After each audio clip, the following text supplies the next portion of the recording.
টি-20 থেকে অবসর নিয়েছেন বিরাট কোহলি, মানে একটা বিশাল অধ্যায়ের শেষ হলো ক্রিকেটের। Legendary cricketer, not only India বা সাউথ এশিয়া, পুরো ক্রিকেট ওয়ার্ল্ডের। কি বলবেন বিরাট কোহলিকে নিয়ে? টি-20-তে তাকে দেখবো না, বাট টেস্ট 50 ওভার্স পর্যন্ত খেলবেন কিছুদিন, আমরা খুব বেশি মিস করবো না তাকে। টি-20-তে হয়তো মিস করবো, বাট আমার মনে হয় যে বিরাট কোহলি বুঝতে পেরেছিলেন যে ইটস টাইম নতুনদের সুযোগ করে দেয়, কারণ ইন্ডিয়ান দলে কিন্তু কিছু খেলোয়াড় বাইরে বসে আছেন, যারা ইয়াশাসভি জয়সওয়ালের মতো একজন ব্যাটসম্যান বসে আছেন, শুভমান গিল দলে চান্স পায়নি, কেএল রাহুলের মতো খেলোয়াড় আসতে পারেনি। তো I think it's right call from Virat Kohli, এবং একজন লিজেন্ড যেভাবে বিদায় নেওয়া উচিত ঠিক তিনি সেভাবে নিলেন। হয়তো বা তিনি আরও দুটি ফরম্যাট খেলবেন, বা টি-20 ক্রিকেট থেকে আমার মনে হয় যে ইট ওয়াজ রাইট টাইম, এবং মাথা উঁচু করে ওয়ার্ল্ড কাপ জিতিয়ে man of the match, man of the final হয়ে তারপরে কিন্তু বিদায় লাইক সচিন তেন্ডুলকার। বাট আমার মনে হয় বিরাট কোহলি এটা ডিজার্ভ করে।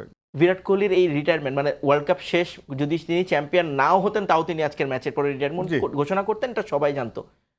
আমরা কি কিছু শিখতে পারি কিনা এখান থেকে? নগদের কাছে সব গ্রাহকই প্রিয়, তাই তো সারা দেশে ক্যাশ আউট চার্জ সবচেয়ে কম। It's a big question actually, এবং আমার মনে হয় ডিপেন্ডস অন ইন্ডিভিজুয়ালস। অবশ্যই এটা আসলে কোনো কালচারের দিকে তাকিয়ে লাভ নেই, অল ডিপেন্ডস অন ইন্ডিভিজুয়াল, কারণ অবসর নেওয়াটা সম্পূর্ণরূপে ইন্ডিভিজুয়ালের উপর ডিপেন্ড করে, এবং সেইটা ক্রিকেটারকে বাঁচতে হয় কোনটা আমার right time. There is no right time, there is a wrong time. সেটা আসলে একজন ক্রিকেটারকেই বেছে নিতে হয়। বাট যারা আইকন, যারা লিজেন্ড, তাদের কাছ থেকে আসলে সব প্রত্যাশাটা এরকমই থাকে, তারা এমনভাবে বিদায় নেবেন, তারা পথ দেখাবেন, এবং তাদেরকে যেন চলে যেতে না বলা হয়, তারা যেন নিজেরাই চলে যান। এটা আসলে লিজেন্ডদের কাছ থেকে, আইকনদের কাছে সেই প্রত্যাশাটা সবারই থাকে। জাসপ্রীত বুমরা, মানে পুরো ওয়ার্ল্ড কাপে মনে হয় ইন্ডিয়ার টিমের যদি এক্স ফ্যাক্টর কাউকে বলা হয়, এই মানুষটা। লাস্ট 24 বলে 23 রান দরকার ছিল সম্ভবত 4 ওভারে। It's like walk in the park.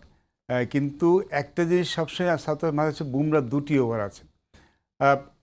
South Africa আমার ধারণা, আমার মনে হয় একটু বেশি সাবধান হয়ে খেলেছে, কারণ বুমরার ওভারটা রান নেয় না, কিন্তু রানটা সাডেনলি 6 রান থেকে 12 রান হয়ে গেছে, এবং এই উইকেটের 12 রান, যে কোনো উইকেটে আসলে 12 রান করা অত সহজ বিষয় নয়, এবং তাদের হাতে তখন ব্যাটসম্যান ছিল না, বিকজ মিলারের পর আসলে বাকি তো সবাই বোলার, তাদের ব্যাট হাতে অতটা নাম নেই।